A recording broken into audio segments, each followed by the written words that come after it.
Hi, Maria. How's it going? With your improving speaking skills and English lessons. Hi, teacher. It's going really well, thanks. I've been focusing a lot on possessive adjectives lately. They're really important, aren't they? Absolutely. Possessive adjectives are used all the time. For example, in the phrase, my book, my, is the possessive adjective. Improve English speaking skills every day. At first, it was a bit confusing, but now I'm getting the hang of it. Our teacher at the English language school explained them really well. That's great. Which English language school are you attending? I'm taking classes at the Global English Academy. They offer really comprehensive English language courses. I've heard good things about that place. Their approach to language lessons is supposed to be very effective. So, what have you learned about possessive adjectives? Well, I've learned that possessive adjectives include words like my, your, his, her, its, our, and their. They always come before a noun, like in her phone or their house. Exactly. And they're used to show who owns something or who something belongs to. It's a small but very important part of learning English. Yes, and practicing them in sentences really helps. I've been trying to use them in everyday conversations. Improve English speaking skills. Every day. That's a smart move. I remember when I was learning English, practicing English conversation. Online was a game changer for me. There are so many platforms where you can speak with native speakers or other learners. I've tried a few online platforms as well. They're quite helpful, especially when you want to practice outside of your language lessons. Definitely. Speaking of which, do you have any tips for improving speaking skills, particularly with possessive adjectives? One thing that's helped me is to think about common phrases and situations where possessive adjectives are used. For example, talking about family members, my brother, her sister, their parents. That's a good point. Family terms are great for practice. Also, talking about possessions like his car, our house, or your phone can be useful. Yes, exactly. And I found that listening to how native speakers use possessive adjectives in conversations can be really beneficial. It gives me a better sense of how to use them naturally. Absolutely.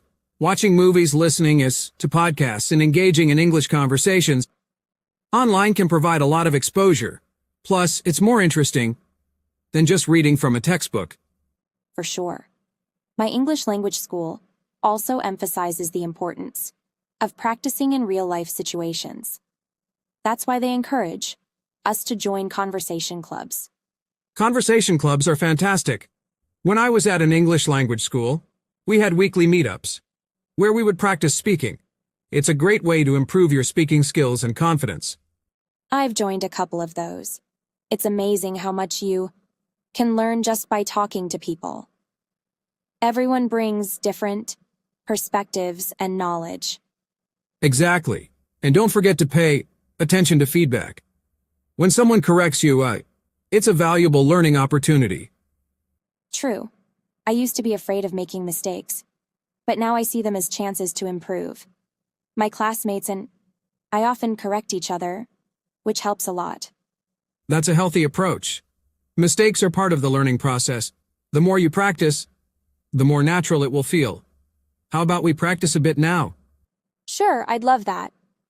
Okay, improving speaking skills. Let's start with something simple. Tell me about your family using possessive adjectives. All right. My family is quite large. I have 2 brothers and 1 sister. My brothers are older than me, and my sister is the youngest. Our parents are very supportive of our education. You used possessive adjectives perfectly. Now tell me about some of your friends and their hobbies. Sure. My best friend Anna loves painting. Her paintings are really beautiful. Then there's Carlos. His hobby is playing the guitar. He's very talented, and their friend group is very close-knit. We all enjoy spending time together. Excellent. You've got a good grasp of possessive adjectives. How about describing your favorite possessions? Let's see. My favorite possession is my laptop. It's very important for my studies. I also love my camera.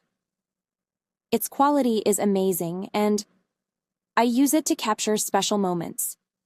Our apartment has some nice decorations that we all chose together.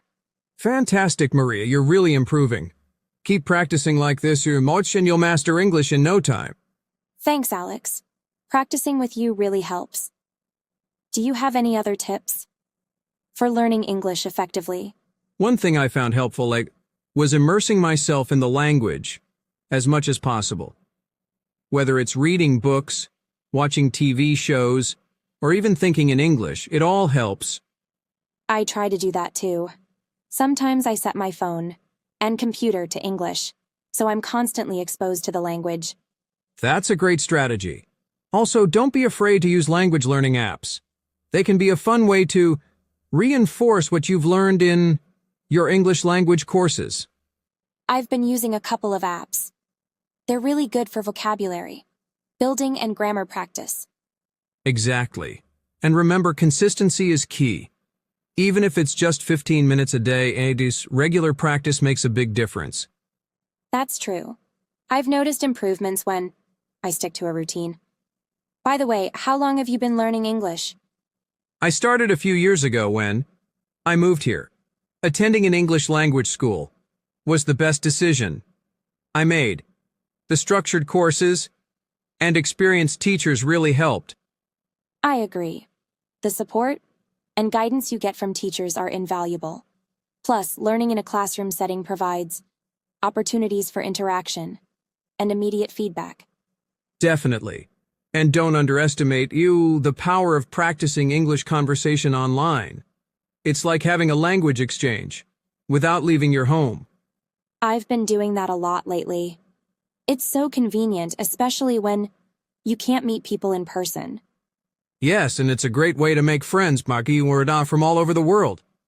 Different perspectives and accents can really enhance your learning experience. That's so true.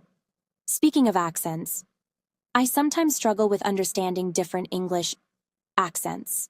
Do you have any tips for that? Listening to a variety of accents is the best way to get used to them. Watch TV shows, movies, or listen to podcasts from different countries. Over time, your ear will adjust. I've started doing that. It's challenging but also interesting to hear how English sounds around the world. It definitely broadens your understanding. And don't worry if you don't catch everything at first, It takes time, but you'll get there. Thanks for the encouragement. Alex, improving speaking skills. I'll keep practicing and using the resources available. You're doing great, Maria. Keep up the good work, and remember to enjoy the process. Learning a language is a journey, not a race. You're right. I'll keep that in mind. Thanks for all the tips in the practice session today. It was really helpful. Anytime, let's meet again soon and practice some more, Have a great day, Maria. You too, Alex. See you soon! Please subscribe to the channel, friends. If you want to support my YouTube channel, like the videos. You can join the YouTube channel and click on the super thank you button. Thank you for your support. Take care. See you in the next English training video.